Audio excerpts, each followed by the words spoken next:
L'autre jour, j'ai lu un livre dont toute l'histoire repose sur la trajectoire d'un personnage au sein d'un mouvement d'extrême droite. En fait, j'ai même lu 3 romans très différents, mais qui tous ont un point commun et explorent les figures d'extrême droite dans la fiction. Et si, à mon sens, il est très courant de voir des personnages d'extrême droite représentés au cinéma ou dans les séries télé, c'est beaucoup moins courant dans la littérature. Peut-être vous direz-vous que j'ai d'étranges lubies. Peut-être.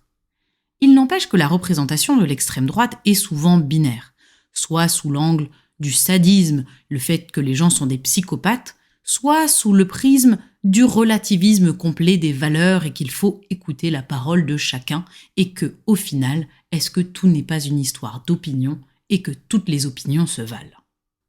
La représentation de personnages, de figures d'extrême droite dans la littérature est pour le moins délicate pour des auteurs ou créateurs au sens large. Il serait facile de dire que les représenter, c'est être d'accord avec eux, c'est justifier les choix et les actions de ces personnages, voire leur témoigner une sympathie cachée. Car, quitte à traiter ce sujet, il faut prendre le parti des victimes des personnes qui ont été persécutées. Mais ce serait donner à la littérature un rôle qu'elle n'a pas et la contraindre dans sa capacité de représentation. La question que je me suis posée et que je me pose ici, avec vous, à la lecture de ces romans, mais aussi d'essais historiques, est la suivante. Bon, en réalité, il y en a 2. Comment ces personnages sont représentés, de 1. Que nous apprennent ces représentations, si tant est qu'elles prétendent qu'elles cherchent à nous apprendre quoi que ce soit. Et surtout, en fait une 3e, quel intérêt pour le lecteur.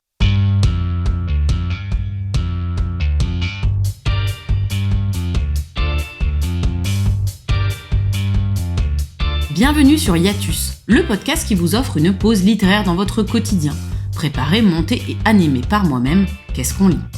Vous pouvez aussi me retrouver sur la chaîne YouTube du même nom. À chaque épisode, un livre lu récemment sera le point de départ d'une réflexion plus globale, touchant à la littérature mais pas seulement, et surtout, sans snobisme, sans élitisme. Vous pouvez dès à présent retrouver les premiers épisodes sur YouTube ou sur Spotify et toutes les autres plateformes de podcast, ou presque. Cet épisode est basé sur 3 romans qui sont très différents. Le premier est La toile d'araignée de Joseph Roth, un auteur juif autrichien, publié aux éditions L'Imaginaire de Gallimard. Le deuxième, Ce qu'il faut de nuit, de Laurent Petit-Mangin, un auteur français contemporain, publié aux éditions La Manufacture. Et le troisième, Blond comme les blés, de Sion, un écrivain islandais, publié aux éditions Le Métayer. Je me base aussi sur un essai, Eichmann à Jérusalem, de Hannah Arendt, assez connu car il est le fondement de son concept de la banalité du mal. En commençant La toile d'araignée de Joseph Roth, au hasard d'une découverte sans savoir de quoi il en retournait, j'étais surprise et très mal à l'aise au cours de ma lecture. Et tout s'est expliqué après coup, après avoir fait des recherches sur ce livre. Car Théodore Loss, le personnage principal du roman, revient de la Première Guerre mondiale. Son grand déshonneur est d'être en vie. Il est un encombrement pour sa famille, qui pleure son père mort au front en héros. Théodore est jeune et frustré de sa position sociale, de sa vie. Il est convaincu qu'il n'a pas ce qu'il mérite pour le simple fait d'exister. Il n'a ni succès, ni statut, ni richesse. Il se sent indésirable et indésiré. Il regrette la rigueur de l'armée où, au moins, il avait une place et il en connaissait les règles. Il cultive des pensées haineuses, d'autant plus que pour gagner sa vie, il est le précepteur des enfants d'une riche famille juive. Il canalise sa haine contre les juifs, responsables, selon lui, de tous les maux. Extrait du livre. Théodore grandit dans la maison de son père, le contrôleur des douanes et ancien adjudant Wilhelm Loss. Le petit Théodore était un enfant blond, appliqué et bien élevé. Il désirait ardemment avoir l'importance qu'il acquit plus tard, mais sans jamais oser y croire vraiment. On peut dire, il dépassa les espérances qu'il n'avait jamais placées en lui. Le vieux Loss ne vécut pas assez longtemps pour connaître son fils adulte. Le livre se passe probablement en Allemagne ou en Autriche. Ce n'est jamais clairement précisé. À la fin de la Première Guerre mondiale, dans ce contexte d'humiliation collective et individuelle, comme le vit Théodore. Petit à petit, Théodore va se rapprocher des milieux nazis, jusqu'à en devenir un élément clé très actif. En fait, pour cet homme cynique et opportuniste, le national-socialisme est un levier pour satisfaire son ambition personnelle. Le mouvement profite d'ailleurs largement du soutien du gouvernement, dont de nombreux membres font partie. Théodore n'est pas une victime d'un mouvement qui le dépasse. Il n'est pas naïf sur la nature de ce à quoi il contribue. Il n'est pas non plus un psychopathe qui satisfait ses délires sadiques et meurtriers. Il est un homme conduit par son intérêt personnel, son désir d'ascension et de reconnaissance sociale. Il n'a pas de morale, pas de compassion envers ceux qu'il va utiliser et trahir. Le nazisme devient un groupe politique de taille et il veut en être, il veut une place à cette table. Et c'est ça qui fait froid dans le dos, car pendant tout le roman, on suit l'ascension de Théodore au sein de cette organisation secrète qui ne dit pas encore son nom. Et ce sont ces pensées que nous écoutons, découvrons. Et ce n'est pas peu dire que Théodore est détestable. Il est un personnage odieux qui, lorsqu'il a le choix, choisit la violence, se choisit lui-même, choisit l'organisation. Il est prêt à tout pour assouvir sa soif d'ambition et de pouvoir, peu importe que d'autres puissent souffrir ou être lésés par ses actions. Ceci dit, je dois vous avertir d'un problème que nombre de lecteurs ont ressenti à la lecture, moi y compris. Le roman est affreusement décousu. Il est difficile à suivre et la fin est très décevante. Elle ne ressemble pas à une fin mais plutôt à un arrêt brutal de l'écriture, la fin d'un chapitre à la limite. Tout s'explique car, en fait, il s'agit d'une œuvre de jeunesse de Joseph Roth qui était restée dans ses tiroirs, qu'il avait publiée en partie sous forme de feuilleton en 1923, mais qu'il n'avait jamais achevé. Et s'il est louable de l'éditeur, ici donc la collection L'Imaginaire de Gallimard, de mettre cette œuvre, qui a des qualités certaines à notre disposition, il est regrettable que l'édition soit dépourvue de toute note qui nous aiderait à comprendre la lecture et qui comblerait cet aspect inachevé. Quand on fait le choix d'éditer ce type d'œuvre, il faut vraiment aller au bout de la démarche et accompagner le lecteur. Car là, j'ai eu l'impression de m'être fait un peu flouer, comme si j'avais acheté un objet dont il manquerait les pièces finales pour qu'il fonctionne vraiment, et que je devais rafistoler moi-même. Si j'avais su qu'il s'agissait d'un livre inachevé et non commenté, peut-être ne l'aurais-je pas acheté. Ou peut-être y serais-je allé justement sans cet a priori, face à ce que le livre est vraiment. Il y a une responsabilité de l'éditeur qui ici n'a pas été prise, et je le regrette énormément. J'aurais aimé du contexte sur la publication ou encore la réception, car Joseph Roth est en réalité bien ça, un visionnaire de son temps. Aujourd'hui, à notre époque, les noms des principaux dirigeants nazis et leurs crimes sont largement connus. Il ne s'agit pas d'eux. Ce roman personnifie, incarne le nazi moyen, celui qui est à la base d'une structure étatique complexe, formée dans le but d'atteindre la mise en application de son idéologie raciste fondée sur la supériorité de certaines races sur d'autres. Voilà qui ils étaient, ou du moins voilà comment certains d'entre eux étaient. Non pas des innocents, non pas des idiots, non pas des personnes pour qui il s'agissait d'un travail comme un autre. Ce qui est glaçant, c'est que des Théodore Loss, des jeunes frustrés qui sont convaincus qu'ils méritent plus et qu'ils n'ont pas ce qu'ils méritent, il y en a plein, il y en avait plein à l'époque, et il y en a plein aujourd'hui aussi. Extrait du livre. C'était le mariage européen. Voici que se mariait un homme qui avait tué sans intelligence, travaillé sans esprit, et il engendrerait des fils qui tueraient à leur tour, seraient européens, meurtriers, criminels et lâches, nationalistes et belliqueux, dévots et sanguinaires, fidèles aux dieux européens qui tenaient les rênes de la politique. Théodore engendrerait des enfants, des étudiants aux rubans multicolores, qui peupleraient les écoles et les casernes. Concernant la toile d'araignée, je ne peux pas vous le recommander en mon âme et conscience car il est trop inachevé et souffre de ce manque cruel de travail d'édition qui aiderait vraiment à le mettre en avant. Mais des années après, ce livre continue à me faire froid dans le dos et apporte un éclairage d'une rare pertinence sur la montée des groupes d'extrême droite aujourd'hui. Passons justement maintenant au deuxième livre, qui lui prend place après la Seconde Guerre mondiale autour de la création d'un groupuscule néo-nazi en Islande. À l'annonce de la sortie de Blond comme les blés de Sion, un auteur islandais très connu, j'étais enthousiaste car je me suis dit que ce serait un La toile d'araignée, mais achevé, sur justement comment on devient néo-nazi. La réalité est malheureusement tout autre. J'ai rarement lu un livre aussi décevant par rapport à sa promesse initiale. Le roman se passe à Reykjavik, la capitale islandaise, et débute pendant la Seconde Guerre mondiale. Le personnage principal est donc Gunnar Kampen, qui a vraiment existé. Il est le fondateur du parti politique néo-nazi islandais et il a participé activement à l'organisation internationale néo-nazie, alors en pleine croissance. Que le roman soit construit bizarrement ne m'a pas dérangé. Pourquoi ? Le roman débute en réalité sur la mort de Gunnar dans un train en Angleterre, alors qu'il est atteint d'un cancer et qu'il est très affaibli.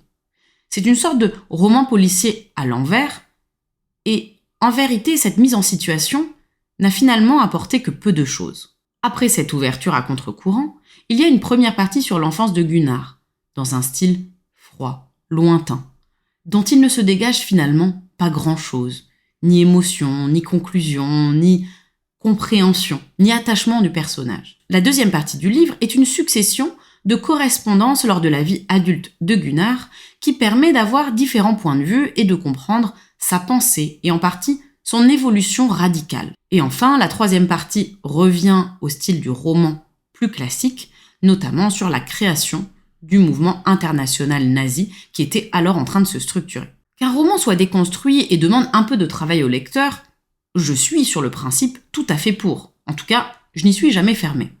J'aime être surprise et étonnée. Mais ce livre n'a pas été satisfaisant à mes yeux. Sans doute car il est très court, et que tout est sinon effleuré, du moins toujours présenté dans un style froid, qui met tout à distance et ne rentre jamais au cœur du sujet, jamais au cœur de la conscience de Gunnar. La 4e de couverture nous dit que Sion examine le parcours d'une vie, d'une époque et d'une radicalisation rythmée par la simplicité absolue de son quotidien. Il est vrai que Gunnar est étonnant en ce sens. Son combat est purement idéologique. Il est avant tout actif par la diffusion de ses idées, la création d'un journal et d'un mouvement, tout en vivant une vie simple d'employé de banque, un homme lambda qu'on pourrait croiser dans la rue. Extrait d'une lettre écrite par Gunnar insérée dans le roman. Chef de parti Goran Assar Oredsson. Nous, nationalistes islandais, te saluons le bras levé et la main tendue, et espérons que cette lettre vous trouvera, toi et nos camarades suédois du Nordiska Kepartiet, le parti du Reich nordique, plein de vigueur et de combativité. Depuis les dernières nouvelles que nous t'avons adressées, nous avons mis de l'ordre dans nos activités en suivant la plupart de tes conseils. Nous sommes également en contact avec Madame Savitri Devi Mukherjee pour le plan idéologique et avec l'officier George Lincoln Rockwell pour les questions de développement. La principale nouveauté est que nous avons choisi un nom pour notre parti, Mouvement pour une souveraineté plénière. Le roman a plus des allures de journal de bord biographique, qui s'attache avant tout à la banalité de la vie de Gunnar, à ce petit homme sans grandeur, sans intérêt particulier, dont le père d'ailleurs était un farouche opposant à Hitler, qui a vécu une enfance sinon heureuse, du moins sans choses notables, entouré de sa mère et de sa sœur, et qui pourtant a développé une conscience politique néo-nazie. On comprend bien comment pense Gunnar, mais on ne comprend jamais pourquoi. Et peut-être Sion veut nous faire froid dans le dos avec cette conclusion. Il n'y a pas de pourquoi, on ne peut pas expliquer. Pourquoi pas, mais je reste un peu sur ma faim avec ce parti pris presque trop cynique à mon goût. Car le livre n'apporte finalement que peu de choses. Rien n'est dit, rien n'est insinué.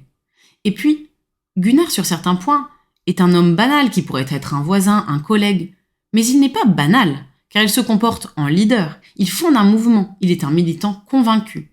Il fait le choix et dédie sa vie à son idéologie. Et rien n'interroge le lecteur, rien ne lui permet de prendre du recul sur la société islandaise de l'époque, sur le milieu dans lequel Gunnar évolue.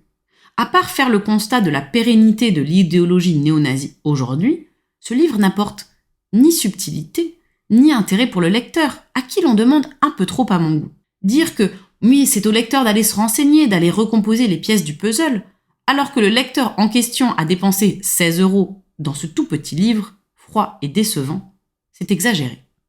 Extrait du livre. La promotion de l'héritage culturel islandais est inexistante. L'association nordique de Reykjavik est un repère d'oiseaux sans couilles. À l'université, la faculté d'islandais est dirigée par un toxicomane. Un poète paillard a été nommé à la tête du musée national et le précédent directeur de la radio était un adepte du spiritisme. Grand merci à toi pour les exemples que tu as fournis sur la manière dont vous réagissez face aux exagérations concernant les camps d'extermination. Nous les conservons précieusement. En Islande, les Juifs font preuve de discrétion. Ils évitent d'attirer l'attention sur eux en exposant leur calvaire en place publique. Mais nous supposons que tout cela sera utilisé contre nous quand notre parti prendra de l'ampleur. Et plutôt que de critiquer ce livre que, vous l'aurez compris, je n'ai pas vraiment apprécié, il me semble important de soulever une autre dimension. À part la toile d'araignée, ce livre, et celui que je vais vous présenter juste après, ne rentre à aucun moment dans la tête des personnages ou ne donne un contexte plus global pour apporter des clés de compréhension et des interrogations au lecteur. Dans quelle mesure, en fait, un auteur se retrouve démuni face à l'écriture de ses personnages ? Expliquer n'est pas justifié, détailler n'est pas pardonné. Mais j'ai comme l'impression qu'il y a une difficulté fondamentale, comme un empêchement, conscient ou inconscient pour l'auteur, de prendre le parti pris d'écrire la conscience d'un personnage d'extrême droite, d'un personnage néo-nazi, d'un personnage considéré socialement comme odieux. Est-ce qu'il n'y aurait pas une forme de peur ou en tout cas de retenue dans la description d'un personnage d'extrême droite ? Est-ce que, en réalité, c'est si facile d'écrire ce type de personne ? Ou peut-être, dans le cas de ce livre précisément, la volonté de ne pas donner des pensées à une personne ayant vraiment existé, et donc ne reste que cette possibilité de restituer comme de l'extérieur. La dernière chose est presque la plus importante sur ce que je voulais dire à propos de Blond comme les blés. Sur la 4e de couverture, il est indiqué ceci. Blond comme les blés est une œuvre limpide, un écho de la banalité du mal d'Hannah Arendt sous les apparences d'un roman nordique. Et alors là, étant donné que je viens de finir l'essai d'Hannah Arendt, Eichmann à Jérusalem, où elle introduit le concept de banalité du mal, je peux vous dire sans détour que c'est un grossier contresens. Gunnar n'incarne pas du tout la banalité du mal, car il est actif, pense, formule, structure son idéologie. Extrait du livre. Nous recevons en permanence les encouragements de braves gens d'un peu partout. Hélas, depuis qu'Axel a trahi notre cause, la majeure partie de notre activité en Islande repose sur mes épaules. Je consacre toute mon énergie à notre idéal. Je vais détailler un petit peu pour que ce soit plus clair, car le concept a été tellement remanié et tellement passé dans le langage commun qu'il devient un fourre-tout où on peut y mettre tout et son contraire. Il est temps de balayer un peu.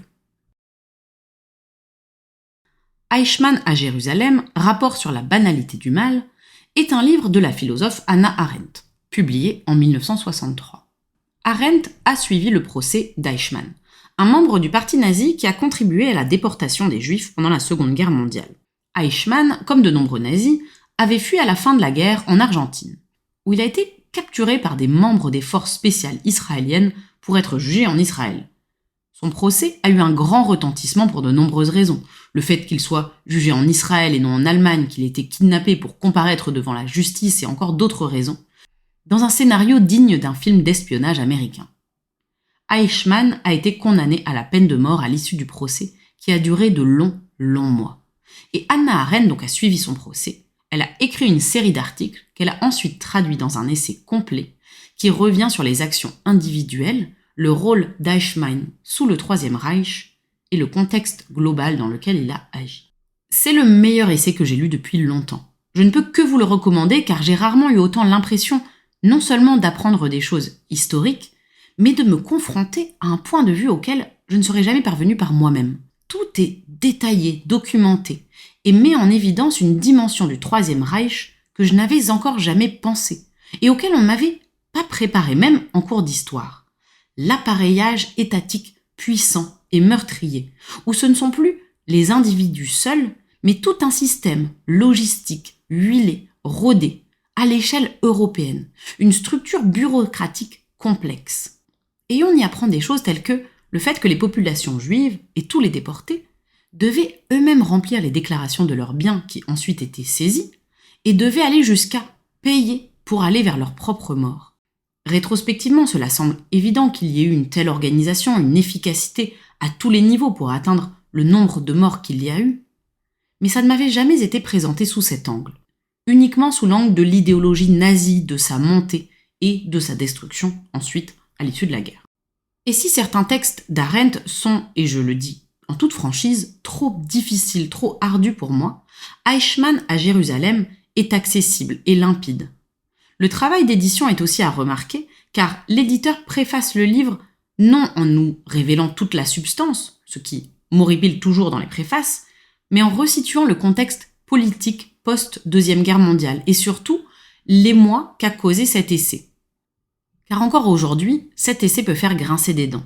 Pourquoi ? Pour plusieurs choses. Et je vais commencer par la deuxième raison, qui est que le livre met en évidence, en se basant sur d'autres recherches historiques, le rôle des conseils et des autorités juives dans l'exécution des déplacements, des déportations des populations juives d'Europe. La collaboration entre des autorités juives et les dignitaires nazis. Tout simplement. La première raison est la lecture de la personnalité d'Eichmann et de son rôle décrit par Arendt. Loin d'incarner le mal, la méchanceté, le sadisme ou encore la froide idéologie qu'on pourrait imaginer, Eichmann est un petit homme insignifiant. Il s'embrouille dans ses propos et ses souvenirs. Il se souvient des événements seulement quand ils ont un lien direct avec sa carrière. Car il est un arriviste qui a fait partie des rouages du système, mais pas de la tête pensante. Lui-même ne se considérait pas antisémite. Il disait qu'il n'avait rien contre les juifs et n'a rejoint le parti SS que par opportunisme pour s'élever socialement. Extrait du livre. Il n'avait jamais haï les juifs. Il n'avait jamais voulu le meurtre d'êtres humains. Il n'était coupable que parce qu'il avait obéi, et l'obéissance était considérée comme une vertu. Dans sa vie monotone, vide de sens et dépourvue d'importance, le vent avait soufflé pour le projeter dans ce qu'il croyait être l'histoire. Il s'agissait en fait d'un mouvement qui ne s'arrêtait jamais, et dans lequel un homme comme lui, déjà un raté aux yeux de sa classe sociale, de sa famille, et donc à ses propres yeux aussi, pouvait repartir de zéro et faire, enfin, carrière. Déclassé, frustré, mais aussi ambitieux, Eichmann n'aurait ainsi gravi les échelons du parti et de l'appareil qu'en saisissant des opportunités de reconnaissance. Et pourtant, par ses différents postes, il a contribué aux déportations des Juifs dans l'Europe d'abord, dans divers ghettos, puis vers les camps de concentration. Il n'a rien d'un leader, rien d'un idéologiste. Il explique qu'il ne faisait que suivre des ordres. C'était juste un petit homme, horriblement banal, qui a contribué à quelque chose d'ignoble, et cependant des années. Et attention, il n'est pas fou, il n'est pas stupide. Il a même lui-même été profondément choqué en découvrant les camions ambulants dans lesquels on gazait des gens. Il a trouvé les crimes atroces. Extrait du livre. Eichmann est effaré par le sadisme, la violence. Il disait qu'il n'était pas assez dur pour supporter ces choses-là. Il s'était occupé de transport et non de meurtre. Il avait vu les endroits vers lesquels les convois étaient dirigés et il avait été profondément choqué. Sa conscience avait été révoltée non par l'idée de meurtre, mais par l'idée du meurtre de juifs allemands. Lui, Eichmann, planifiait la logistique. Il organisait, exécutait les ordres venus d'en haut et faisait bien son travail. Il en tirait une certaine fierté. Eichmann prétendit plus d'une fois que ses dons d'organisateur, la coordination des évacuations et des déportations effectuées par son service, avait de fait aidé ses victimes. S'il fallait absolument que cette chose soit faite, il valait mieux qu'elle soit faite en bon ordre. Tout cela, bien que factuel, a fait l'objet d'un scandale, d'un émoi collectif contre le livre d'Arendt. Des gens se sont attachés à montrer qu'elle avait tort.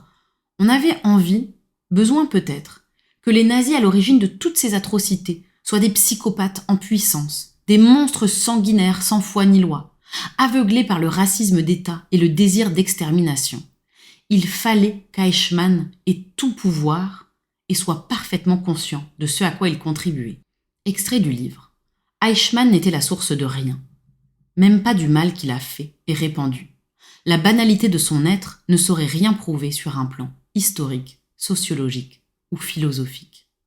La banalité du mal d'Arendt n'est pas de dire que tout le monde peut être Eichmann et que nous pourrions tous être à sa place, que nous aurions tous agi de la même manière. Non. La banalité du mal, ce n'est pas que le mal est banal. C'est que des êtres aussi banals qu'Eichmann sont capables de participer à des actions atroces sans le vouloir d'eux-mêmes, sans s'en rendre compte, dans un désir de conformisme absolu. Extrait du livre. L'ennui avec Eichmann, c'est précisément qu'il y en avait beaucoup qui lui ressemblaient et qui n'étaient ni pervers, ni sadiques, qui étaient et sont encore terriblement et effroyablement normaux. Du point de vue de nos institutions et de nos critères moraux de jugement, cette normalité était beaucoup plus terrifiante que toutes les atrocités réunies. car elle supposait que ce nouveau type de criminel commet des crimes dans des circonstances telles qu'il lui est pour ainsi dire impossible de savoir ou de sentir qu'il fait le mal. L'intention de tuer ou de faire le mal n'était pas là. Ni Théodore Loss de la toile d'araignée, ni Gunnar Kampen de Blond comme les blés ne rentrent dans la catégorie de cette banalité du mal. Et ce qui nous amène, quand on se penche à la question des circonstances, du contexte global des personnalités individuelles, au dernier livre dont je voulais vous parler. Cette fois-ci, Ce qu'il faut de nuit est le premier roman de Laurent Petit-Mangin. Un roman, pour tout vous dire, le sujet du livre n'est jamais clairement mentionné. On parle en tournant autour du pot d'un drame familial, on laisse planer le doute de quelque chose d'atroce. Je ne sais pas pourquoi avoir voulu faire tant planer ce mystère, je trouve que le postulat du livre aurait mieux fait d'être mentionné tout de suite, car il est assez original. Dans une famille de la Creuse, un homme élève seul ses 2 fils, Fus et Gilou, après le décès de sa femme qui a succombé à un cancer. Le père est un fervent socialiste, l'un des derniers à maintenir la cellule du PS mourante dans leur petite ville.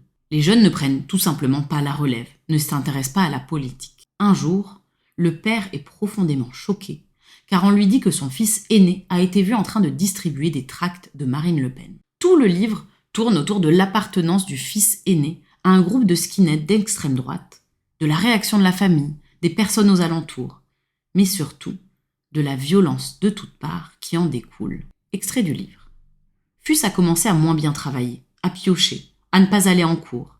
Il avait des excuses toutes trouvées. L'hôpital, sa mère, la maladie de sa mère, les rares embellis dont il fallait profiter. Les derniers jours de sa mère, le deuil de sa mère.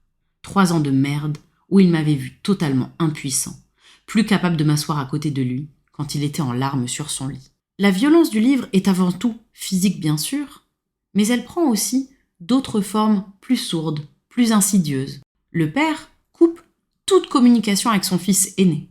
Il vit comme une honte terrible l'appartenance de son fils à l'extrême droite. Et sa solution est donc de ne plus jamais lui adresser la parole. Alors oui, pour lui qui lui a inculqué des valeurs de gauche toute sa vie, c'est un choc. Mais contribuer encore un peu plus à l'isolement de son fils est une forme de violence. Surtout qu'en fait, le fils ne semble pas changer. Il reste gentil, poli, proche de son frère. Il ne devient pas ni un mercenaire, ni un manifestant forcené, non. Et on s'attache beaucoup dans le livre aux 2 fils, l'aîné d'extrême droite comme le plus jeune. On comprend et on ressent leur isolement dans cette zone désertique sans espoir de boulot, dans cette population vieillissante, l'impression de gâcher leur vie, de passer à côté de quelque chose. On ne sait pas pourquoi l'aîné devient d'extrême droite. Ce n'est jamais dit. On ne rentre pas dans la tête du personnage, car toute l'histoire est racontée du point de vue du père. Certains lecteurs reprochent ce choix à l'auteur dans des commentaires en ligne, disant qu'il n'explique pas, qu'on ne comprend pas. Mais est-ce le rôle de la littérature d'expliquer ? C'est un roman, c'est pas une recherche sociologique. Le roman montre. Il montre quoi ? Des personnages, des situations, des faits. Extrait du livre. Est-ce qu'on est toujours responsable de ce qui nous arrive ? Je ne me posais pas la question pour lui, mais pour moi. Je ne pensais pas mériter tout cela. Mais peut-être que c'était une vue de l'esprit. Peut-être que je méritais bel et bien tout ce qui m'arrivait, et que je n'avais pas fait ce qu'il fallait. Le roman est l'équivalent de montagnes russes d'émotions, et c'est le seul des 3 romans mentionnés dans ce podcast que je vous recommande vivement. Le lecteur est face à une dimension de l'extrême droite qui fait réfléchir un peu différemment, car déjà, l'aîné, comme je le disais, n'est pas un être abominable. Et tout cela se passe dans une réalité trop proche. Et si c'était votre propre famille ? Et si c'était votre propre frère ? Est-ce qu'il faut comprendre, expliquer, accompagner ? Il aurait été très facile d'enfoncer des portes ouvertes, de tomber dans des clichés qui font lever les yeux au ciel. Mais ici, force est de constater que Laurent Petit-Mangin maîtrise à la perfection la nuance et une palette d'émotions très vive. Au point que j'ai eu envie d'aller plus d'une fois secouer le père dans toutes les directions pour lui dire d'arrêter d'être aussi passif et fermé, car ce livre est aussi celui de l'incapacité émotionnelle des hommes tels que le père du livre. Certains choix dans l'histoire me font me poser beaucoup de questions, encore aujourd'hui. Je me demande si certains de ces choix ne confisquent pas justement la possibilité d'autres cheminements réflexifs ou émotionnels pour le lecteur. Mais voilà, Laurent Petit-Mangin ne cherche pas à nous convaincre, à nous prouver quoi que ce soit. Ce qu'il faut de nuit est un voyage dans la précarité, des territoires isolés, dans une jeunesse sans perspective. C'est une histoire de liens familiaux fragilisés et de violence partout, sous toutes ses formes. Cet épisode m'a donné beaucoup de fil à retordre. Et j'ai l'impression qu'il est difficile pour les écrivains eux-mêmes que peu s'y risquent, pour plein de raisons qui ne regardent qu'eux. Parmi tous les livres que j'ai cités, je vous recommande chaudement l'essai d'Hannah Arendt, Eichmann à Jérusalem, qui a été une très belle découverte, et Ce qu'il faut de nuit de Laurent Petit-Mangin, un roman poignant et sensible qui se lit d'une traite. Je pense que je l'ai lu en un jour ou presque. En conclusion, je me suis posé la question de pourquoi j'ai choisi ce thème d'épisode. Il y a plusieurs raisons. La première étant qu'ayant lu plusieurs livres sur ce thème, j'ai trouvé intéressant de l'explorer. Ensuite, surtout dans Blond comme les blés et Ce qu'il faut de nuit, les mêmes critiques reviennent. L'auteur n'explique pas pourquoi le personnage devient d'extrême droite. Il n'y a pas de moment marquant dans l'enfance, il n'y a pas un traumatisme à l'origine de ce choix. Il n'y a pas de contexte familial d'extrême droite, on ne sait pas. On peut tirer des conclusions nous-mêmes, ou en tout cas des ébauches de conclusions, mais l'auteur ne dit rien. Est-ce qu'il ne dit rien car il ne sait pas ? Ou plutôt, il ne souhaitait pas dire. Je me suis dit, peut-être qu'il y a une crainte inconsciente d'être considéré comme complaisant, compatissant envers des groupuscules qui sont littéralement à l'origine des pires horreurs du siècle dernier. Mais il serait trop facile de s'en tenir là. Ce que ces livres montrent, c'est qu'il y a autant de raisons d'être d'extrême droite que de situations personnelles, familiales, de contextes historiques. La fiction nous amène à considérer ces phénomènes d'une autre perspective, loin des seuls livres d'histoire et des faits relatés historiquement. Et si les écrivains ne nous expliquent pas simplement, clairement, facilement le pourquoi du comment, c'est parce que c'est impossible. Mais ils nous forcent à regarder cette réalité en face, à nous poser des questions et à être mal à l'aise, car oui, ces livres ne sont pas là pour nous faire plaisir. Je suis convaincue que plus le spectre imaginatif auquel nous avons accès est large, plus nous pouvons réfléchir et continuer de grandir, de nous poser des questions. Et surtout, il n'y a pas de conclusion généralisable. Il y a une myriade de raisons pour lesquelles les gens font les choix qu'ils font. Et toutes ces raisons ne sont pas conscientes ni explicables. On ne peut pas tous être Eichmann, qui lui n'est pas un personnage, on ne peut pas tous être Gunnar ou Théodore, et pourtant, ils existent dans la littérature et reflètent des traits réels, partagés. Quand on regarde les personnages d'extrême droite qui sont représentés dans les films, dans les séries, dans l'univers fictionnel en général, ce sont souvent des personnages qui sont caricaturaux au possible. On va grossir les traits de leur sadisme, de leur psychopathie, comme si, quelque part, ça nous soulageait, car il faut forcément représenter ce type d'individu pour être d'extrême droite. Mais la vérité, la réalité en tout cas, aujourd'hui, du paysage politique, nous prouve que c'est faux. Et il me semble que ces livres, avec les défauts qu'ils ont, apportent plus de nuances. Nuances qui sont nécessaires pour comprendre les mécanismes à l'œuvre et donc espérer vaincre ces idéologies. Je ne dis pas qu'on doit s'émouvoir sur la vie des néo-nazis d'aujourd'hui, mais même si ça ne nous fait pas plaisir, ces personnages représentent une réalité difficile à saisir au quotidien, aussi en littérature. Et qu'on n'ait pas envie de lire ces livres, que l'on considère qu'il y a 1000 livres plus intéressants et plus pertinents que des livres sur des personnages néo-nazis ou extrémistes, je le comprends parfaitement. Je n'essaie pas de convaincre qui que ce soit. Juste, comme toujours, d'apporter une réflexion qui mêle des ressentis personnels sur des lectures et des informations documentées sur ces mêmes lectures. Voilà ma conclusion. Je suis curieuse d'avoir vos retours sur l'épisode et vos expériences de lecture sur un sujet aussi difficile à manœuvrer. C'est tout pour moi. Je vous dis à très bientôt. Hiatus est un podcast à fréquence aléatoire pour découvrir des livres et réfléchir ensemble. Si vous ne les avez pas encore découverts, les 4 premiers épisodes de la saison 1 sont déjà disponibles, ainsi que de nombreuses vidéos sur ma chaîne YouTube si vous préférez le format filmé. À bientôt!